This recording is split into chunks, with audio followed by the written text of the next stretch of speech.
All right, we're going to have the latest on the Germanwings plane crash investigation in just a moment. But first, I do want to bring you this because we just got a new statement in from Raymond Selke of Virginia. He is the man who lost his wife and daughter right there, as you see them, in this crash. There were 2 of 3 Americans on board. And let me read you in part what he said in this statement. My son and I are incredibly proud of our girls and will miss them terribly. We would take this opportunity to thank everyone who has taken time to communicate expressions of sympathy and offers of support. Those sentiments are very dear to us and mean more than you can imagine as we move through this grieving process. It is impossible to imagine what he and so many families are going through. This as new questions continue to emerge from the investigation of the Germanwings airline crash.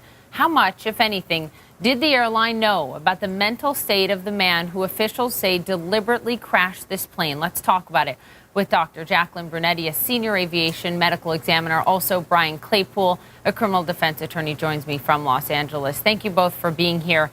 Brian, let me begin with you. You spent part of your career defending French airliners and Airbus specifically.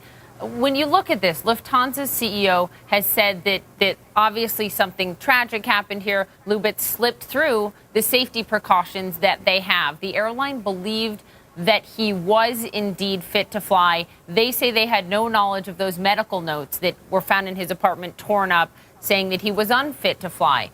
Do you think that Lufthansa faces liability here? Well, first of all, Poppy, the comment by the CEO that Lubitz was 100% fit to fly is irresponsible, and it's not based on any fact. When I did defense work for French Airbus, I will tell you that very little went into screening of pilots. And in fact, our own federal regulations in terms of pilot training and screening are very weak, Poppy.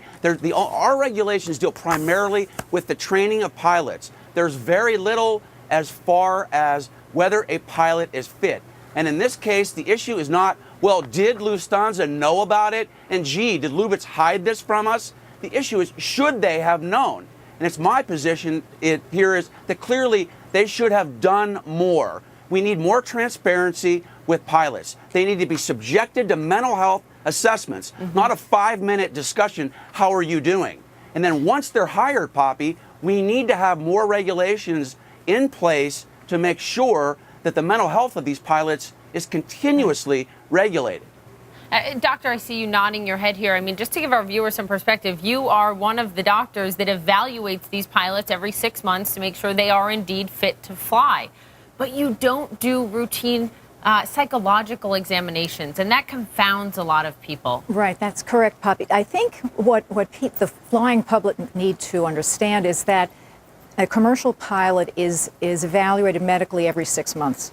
And in that exam, it would be like going to your GP, where a standard physical is done. But the doctor should also get an assessment of the, more or less the psychological state, not really do a specific psychological testing. That's not included in that every 6 month exam.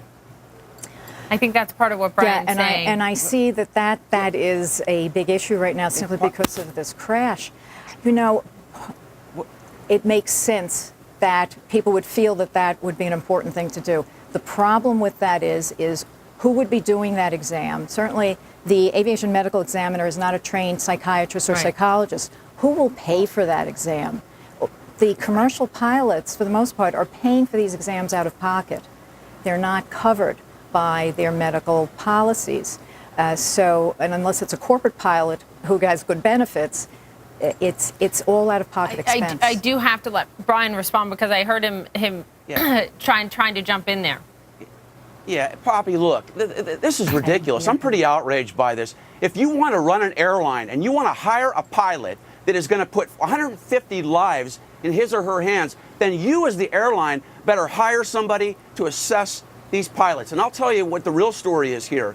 Airlines worldwide don't really want to know what the truth is about their pilots, because if they do find out, that will put them on notice that they're possibly unfit. Let me finish. And if they do find out, then they could be facing more liability.